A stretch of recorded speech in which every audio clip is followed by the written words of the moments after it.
ભીમ આવ્યો. એ ભીમ દોડતો આવીને કે હું તો થાઈ ગયો કે છે. તે હું જોયું કે છે કે મેં એક નદી કિનારા પર એવું જોયું, રાજહંસ જેનો ચારો જેનો ખોરાક એ મોટી છે, પણ એ રાજહંસ જેવા રાજહંસ એ મોતી છોડીને માછલાને ડેડકા ખાતા હતા. રાજહંસ એટલે ઊંચી જાત. એટલે ભગવાન કૃષ્ણને પૂછ્યું કે આ શું? તે કે કળિયુગની અંદર તમને જે મોટા મોટા દેખાશે ને એ નીચ વર્ણના કામ કરતા હશે. ઉચ્ચ નિવાસ નીચ કળકુતી, રામાયણ કે છે. રહેવાનું સ્થાન ઉપર છે, કહેવાય કે ઊંચા કુળના છે, ઊંચા ખાનદાનના છે, અને કામ નીચ જેવા કરતા હશે. નકુલ અને સહદેવ આવ્યા, દક્ષિણમાંથી આવ્યા.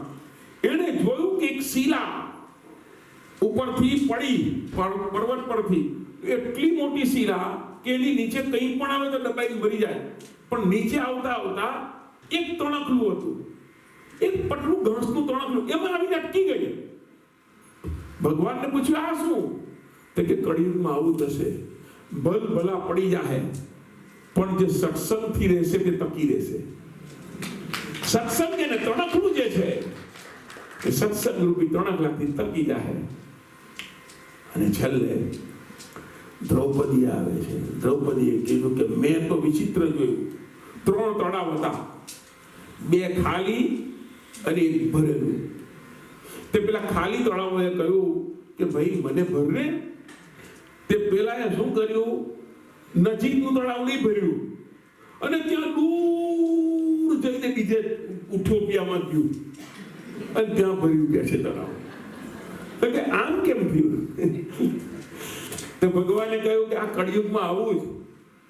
તમારી નજીક જે રહેતા હશે એને તમે દાન નહીં કરશો, એને તમે સહાય નહીં કરશો, ને હોશિયારી મારવા દૂર જશો.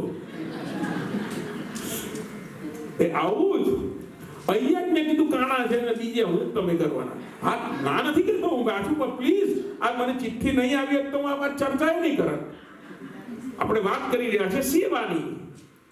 તો સેવા પણ યોગ્ય જગ્યાએ યોગ્ય સ્થાને થવી જોઈએ. અને આપ તમે ઇંગ્લિશ ભણેલા છો યાર, અમારા જેવું ક્યાં છે? તમે જ કહો છો કે ચેરિટી બિગિન્સ એટ હોમ. તો 2 વાત થાય. ચેરિટી બિગિન્સ એટ હોમ એટલે કે ભાઈ મારાથી શરૂઆત થાય એ વાત સાચી છે, પણ ચેરિટી બિગિન્સ એટ હોમ નો અર્થ એમ થાય મારા ઘરથી શરૂઆત કરું, મારાથી શરૂઆત કરું અને મારા ઘરથી શરૂઆત કરું. અને મેં ગયા વર્ષે પણ તમને લોકોને આમ આંગળી ઊંચી કરીને કહેલું કે તમારું વેલિંગ બરો કોનું છે? તમારું કે અમારું? બોલો તો ભાઈ, બોલો તો તમારું છે. રાખજો, બસ ઉપર લઈ જજો. વેલિંગ બરો તમારું, આ મંદિર તમારું, અમે તો 7 દિવસ આવીએ, રાઈટ? વેલિંગ બરો તમારું, મંદિર તમારું, ભગવાન કોના? તમારા. દર્શન કરવા તમે કે 7 દિવસ આખું વર્ષ દર્શન કરવા ઇન્ડિયા આવો છો રોજ? અહીંયા જ આવો છો કે નહીં? તો ઘરનું ઘર છે, ઘરનું વેલિંગ બરો છે, ઘરનું મંદિર છે ને ઘરના ભગવાન છે. અહીંયા સેવા કરો, જે કરવી હોય થાય. ચેરિટી બિગિન્સ એટ હોમ નો અર્થ આ થાય. પછી પાછા મેં કહ્યું તેમ પછી પાછા લખે કે અમે નહીં ઘાસ જોયું, નહીં ગાય જોઈ. તમે બોલે હું કરવા પછી અમને કેવા આવો છો? આપી દો છો. પછી ક્યાં એક વસ્તુ પ્લીઝ તમે દીધું તો દીધું, પછી એની પાછળ શું થયું? ભગવાન પર ભરોસો રાખો. યાદ રાખજો સાહેબ, તમે આપ્યું છે ગાયના નામે તો ભગવાન પણ એના ચોપડામાં ગાયના નામે જ લખશે કે તમે ગાયના નામે આપ્યું. પછી ઓલો જે કરે એનું કરમ ભોગવશે. ઊંચું મૂકો ને. मैंने कहने का मतलब यह है सेवा એ પણ વ્યવસ્થિત જગ્યા પર થવી જોઈએ, જે જલારામ બાપા કરતા હતા. બીજું જલારામ બાપામાં એક મોટો ગુણ કયો હતો ખબર? હાથે તે સાથે જીવતા જ કરી ગયા. તમારે પણ હજુ પણ કહું, તમારે જો કોઈ કથા બેહાડવી હોય, હજુ ભાઈ બોલી દઉં, કથા બેસાડવી હોય તો તમારા બા બાપુજી મરી જાય પછી નહીં કરતા, પહેલા બેહાડી દો. જીવતા જ તમે એમ કહો કે જીવતા તો બેહાડા દિવસ તો હું સાબિત કરીને બતાવું. અચ્છા, ભાગવત કેટલાએ સાંભળી? હાથ ઊંચો કર, થોડી ઘણી ચાલે, આપણે હાથ ઊંચો કરી દેવાનો. ઓલ તો વટ પડે કે અમે ભાગવત સાંભળી જાય, વટ પડે. કેટલાએ સાંભળી? ઓલમોસ્ટ બધાએ. ચાલો ઓલમોસ્ટ, ચાલો ખોટું આપણે પેલું નહીં. અચ્છા, એમાં કથા શું આવે છે? અચ્છા, કોણ કોને કે છે એટલું તો ખબર છે ને? સુખદેવજીએ કોને વાત કરેલી કથા? પરીક્ષિતને. અચ્છા, પરીક્ષિતે કથા સાંભળી અને પછી ઉપર ગયા ને, કથા સાંભળીને પછી ઉપર ગયા ને, તો જન્મેજય હતો એનો દીકરો. તો એમ નહીં કે બાપાને કે બાપા એક કામ કર્યું, તમે અત્યારે કથા નહીં સાંભળો, તમે જાઓ પછી બેસાડી. પરીક્ષિતે કહ્યું છે એ કરો. પરીક્ષિતે કથા સાંભળી પછી ઉપર ગયો તો મજા આવે સાહેબ. મેં કર્યું છે એટલે કહું તમને, હું પહેલા કરું પછી તમને કહું. મારા માતાજી, મારા મધરની કથા વૃંદાવનમાં 10 વર્ષ પહેલા મેં જાતે જ કરી દીધી. અને હા, મેં બેહાડીને 7 દિવસ એને સંભળાવીને બધાને કહ્યું કે આ કથા મારી માની પાછળ નહીં, મારી માની આગળ. આજે જ બેહાડી દીધી. એવું નથી, આ બધા એવું કે ભાઈ કથા પછી કદાચ માતાજી ઉપર જાય તો લે, કે પરીક્ષિત 7 દિવસે. પણ એને તો શ્રાપ હતો. મારા માતાજી 10 વર્ષે હજુ પણ એકલા અત્યારે આજે ઇન્ડિયામાં છે, આમ કરે, મોજ કરે. ક્રાંતિકારી વિચાર તો આ છે. તમારે જે કરવું છે હાથે કે સાથે, ફોટામાં બાપા હોય અને પછી કરાવવાનો. હું મને કહે બંધ નહીં કરતા, નહીં તો અમારું બંધ થઈ જાય, એવું એ કરાવો. પણ એ વિચારે પણ છે સાહેબ, કીજીએ તો સહી, આગે કીધવાય.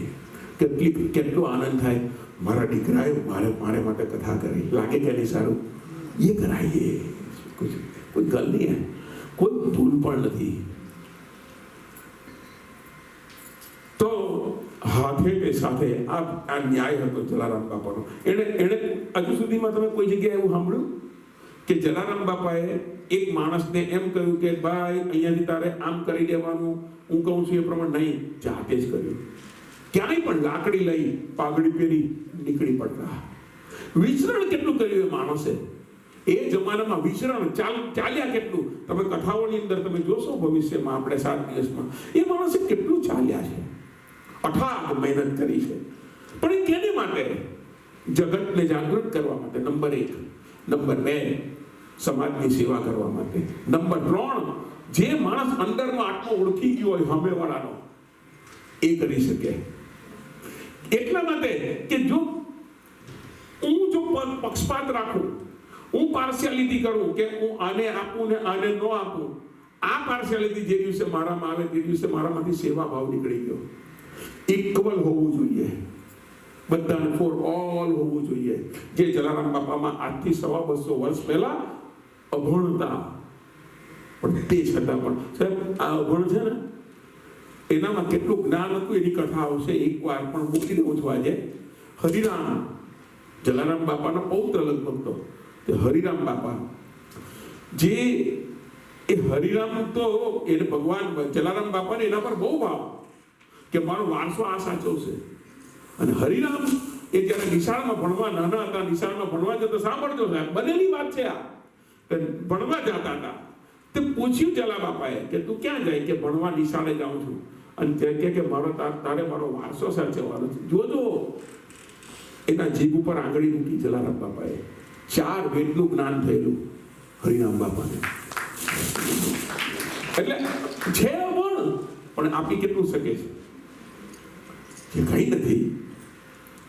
તો મૂળવાન, શરણાગત, બીજું કરુણાવાન.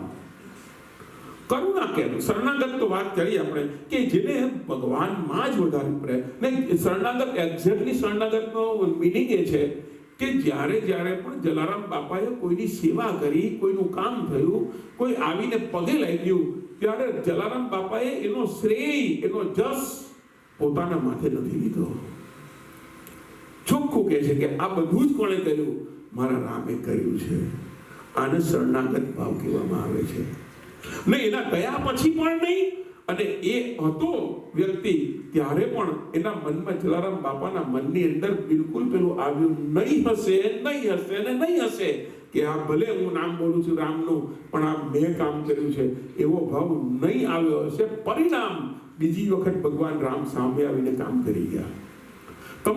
તમે કોઈનું કામ કરો ને પછી મનની અંદર તમને એમ થાય કે આ મેં કર્યું છે, તો બીજી વાર તો કામ નહીં ભગવાન કરશે. આ કરવા વાળો ઉપર વાળો છે. આવો શરણાગત ભાવ હતો. બીજું કરુણાવાન. કરુણા એટલે બધાના માટે થઈને, એટલે એક વાતનું જ્ઞાન હતું. પરના ઉપકારમાં હો સાચો આનંદ છે.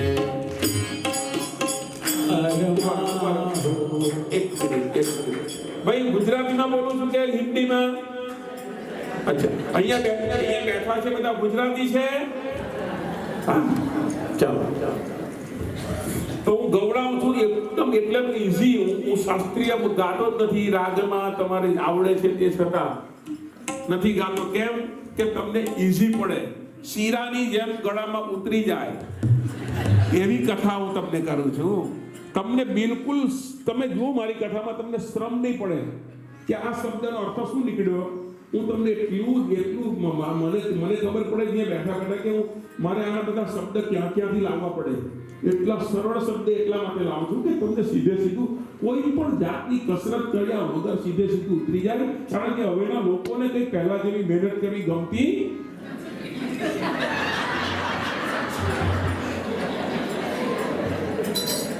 પહેલાના જમાનામાં અમારા દાદી પેલું ખમણની ઈડડા બને તો રાત્રે ખલમાં આમ કરીને પીસે. હા, ને બીજે દાડે એનો આઠો આવે. આજે એવું નથી. મોલમાંથી લાવ્યા ને ઓલા ગરમ મશીનમાં નાખ્યું ને બહાર નીકળ્યું ખાઈ ગયા. એવું છે. એટલે ભગવાન પણ આપણને ઇન્સ્ટન્ટ જોઈએ. આપણે કઈ મહેનત કરવી મૂકવો મગજ મારી. એટલે કહું છું કે એકદમ ઈઝી તમને સમજણ પડે એવી રીતે ગાઉં છું. અને તમે પણ પ્રેમથી પરના ઉપકારમાં હો સાચો આનંદ છે.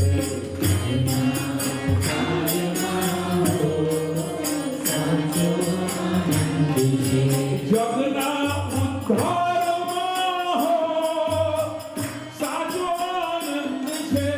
જગના ઉદ્ધારમાં હો સાચો આનંદ છે.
બીજાના ઉપકારમાં આનંદ છે એવું કહે છે. પરના ઉપકાર પર એટલે બીજા.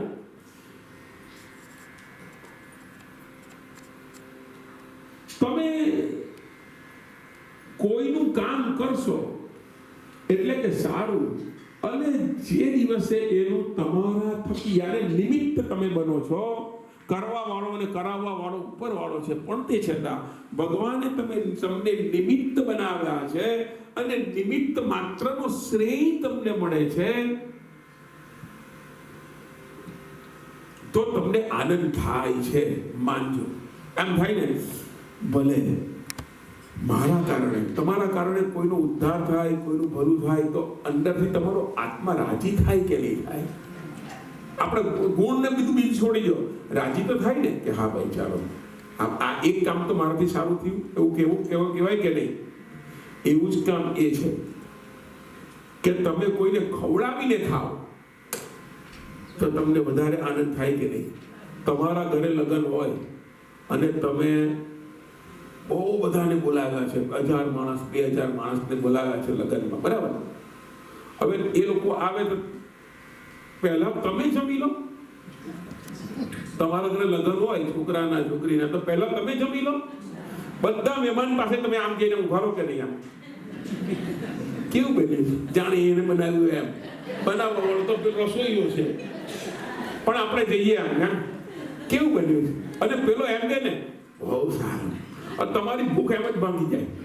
કેમ કે તમને એમણે કહ્યું કે બહુ સરસ બન્યું છે, અને આવી રસોઈ બીજે નથી ખાધી એમ જો કે તો 3-4 દડાની ભૂખ મટી જાય. તો અર્થ શું નીકળ્યો? તમને ભૂખ તો છે જ, પણ એ દિવસે ભૂખ એટલા માટે નથી લાગી કારણ કે તમે કોઈને જમાડ્યા છે, અને કોઈનો ઉપકાર કર્યો, કોઈને જમાડ્યા, અને એટલા માટે તમને ભૂખ લાગી નથી. અને એટલા માટે લખ્યું પણ છે, ભૂખ્યાને ખવડાવી નિજ ભૂખ ભાગે. ભૂખ્યાને ખવડાવી નિજ ભૂખ ભાગે. ઉદિત એ ભાવમાં હો સાચો આનંદ છે. ઉદિત એ ભાવમાં હો સાચો આનંદ છે. પ્રદીપજી કહી ગયા, પ્રદીપજી दूसरों का दुखड़ा दूर करने वाले तेरे जिएगा तू जग में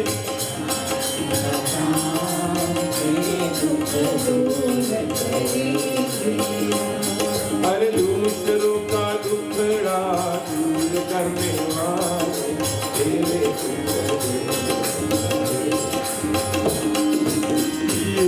तू जग में भलाई का नाम तेरे दुख दूर करे.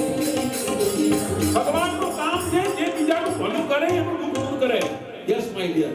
હા, એની પરીક્ષા કરશે. ભગવાનનો સ્વભાવ વિચિત્ર છે, હું માનું છું. વિચિત્ર સ્વભાવ. વિચિત્ર એટલે કઈ રીતે કે તમે સારું પણ કોઈનું કરશો. સાચું કહેજો, અહીંયા બેઠા છે બધા જ. તમે એવું બન્યું છે કે નહીં કે તમે બીજાનું ભલું કર્યું તે છતાં તમને જસ નહીં મળ્યો હોય? આવું જ બને. પાછું કે આખી જિંદગી ઢહડા કરીને મરી ગઈ પણ કોઈ જસ આપ્યો નહીં. આવું તો બધા જ બોલે. ભગવાન પરીક્ષા પણ કરશે તમારી કે તને કેટલું, તને સમજણ કેટલી પડે છે આમાં, ને તે કોઈનું સારું કર્યું છે એ સમજીને કર્યું છે કે કેમ. અને સારું કરવાથી એક વાત તો છે ને છે કે તમે આ જન્મમાં કઈ સારું કરશો તો તમને નક્કી 100% કોઈ પણ જન્મની અંદર અથવા કોઈ પણ વખતે તમારું સારું થશે. કોણ કરશે? ઉપરવાળો. આજના પૈસા, આજના પાઉન્ડ, આજના ડોલર ને આજના રૂપિયા તમે બેંકમાં નાખો તો આવતા જન્મે કોઈ બેંક તમને આપવાની નથી. નહીં આપે કે નહીં? પણ એક રામ નામ બેંક એવી છે, અને જે સત્સંગની બેંક અને સેવાની બેંક એવી છે. આ જન્મમાં તમે નામ લીધું તો બીજા જન્મની અંતકાલ રઘુબરપુર જાય જહાં જન્મ હરી ભક્ત કહાય. તમને એવું જ આ સ્થાન મળશે. અને બીજું, તમારે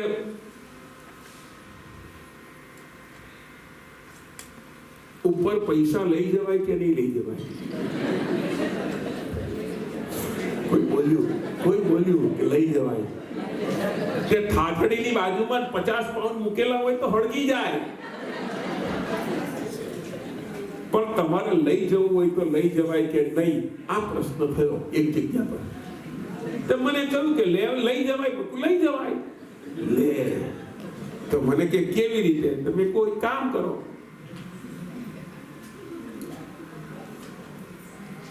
કોઈનું ભલું કરો એટલે તમને આશીર્વાદ આપશે.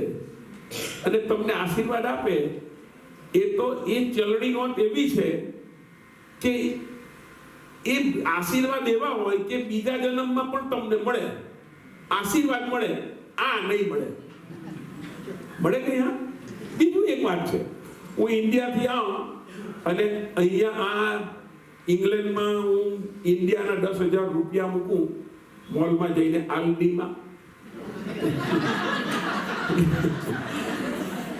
ગયો નથી પણ કહું મૂકું કે ભાઈ મને આટલું આ બરાબર, એ લોકો શું કહે છે મને કે તમારા રૂપિયા ખોટા નથી. એ ભાઈ 10,000 રૂપિયા મારા ખોટા નથી, તે છતાં નથી ખોટા, તે છતાં એક જ શબ્દ કહે છે, you need to convert your money in our money or pound. એમ કહે ને, એવું જ કહે ને કે આવું જ ઇંગ્લિશ છે ને, ભાંગેલું તૂટેલું ચાલે. અર્થાત બરાબર બોલ્યો એ ભાઈ કે તમારે તમારા એટલે કે તમારી કરન્સી અમારી કરન્સીમાં કન્વર્ટ કરવી પડે, બરાબર. તો મારી કરન્સી સાચી છે, તે છતાં મારે અહીંયા આવું તો મારી કરન્સીને મારે કન્વર્ટ કરવી પડે. તો અહીંયાની કરન્સી ને ઉપરની કરન્સીમાં ફરક એટલો છે, ઉપર જાઓ તો પણ તમારે પૈસા વાપરી શકો એટલા માટે કે ઉપરની કરન્સીમાં અહીંયાથી કન્વર્ટ કરી દો. મેં ઇન્ડિયામાં જો પાઉન્ડ તમારા કન્વર્ટ કરીને અહીંયા આવ્યો હોત તો અહીંયા વપરાત કે નહીં? હું અહીંયા રૂપિયા લઈને આવ્યો તો પસ્તાયો કે રૂપિયા લઈને આવ્યો, એના કરતા ઇન્ડિયામાંથી પાઉન્ડ બનાવી દીધા હોત એના તો ચાલત કે નહીં? એક રાજ્યની અંદર એવું જ બનેલું. એક રાજ્યમાં વિચિત્ર પ્રકારની વ્યવસ્થા હતી. એ રાજ્યમાં એવું કે જેને રાજા બનાવે એને 5 વર્ષ રાજ કરવાનું, અને 5 વર્ષ પછી એ રાજાને જંગલમાં મૂકી આવે, વાઘ વરુ સિંહ ખાઈ જાય, એટલે કોઈ રાજા બનવા તૈયાર નહીં થાય. પાછું એવું કે જેને રાજા બને ને 5 વર્ષ પછી એને જંગલમાં મૂકવા જાય અને જંગલમાં મૂકીને આવે ને સામે જે મળે પહેલો એ રાજા, એટલે કોઈ ભામો મળે જ નહીં, ભાગી જાય બધા ઘરમાં. એક વખત એવું બન્યું, એક રાજાને જંગલમાં મૂક્યા અને આવતા હતા એક સંત આવ્યા. હવે સંત આવ્યા તો આ લોકોએ પકડ્યા સંતને, ભાઈ તમે રાજા? ઓ ભાઈ, પેલા સંતે કહ્યું કે એલા બધું રાજપાટ છોડ કે મારો સંસાર છોડીને ઓળી સાધુ થયો, તું પછી મારો પાછો ક્યાં રાજકાટમાં નાખે? લાઈ રૂલ્સ આર ફોરએવર, તમે મારા રાજા જ રાજા. તો પેલા સંતે કહ્યું ભાઈ મને આવડશે નહીં, એટલે આવડે કે ન આવડે, તમે રાજા એટલે રાજા અમારા. પણ એ પૂછ્યું કે એવી પ્રથા શું છે? તો કે અહીંયા પ્રથા એવી છે તમારે 5 વર્ષ રાજ કરવાનું મળશે, અને 5 વર્ષ પછી આ જંગલમાં અમે તમને મૂકી આવશું. એમ કહ્યું કે આ જંગલમાં મૂકી આવવાના છીએ,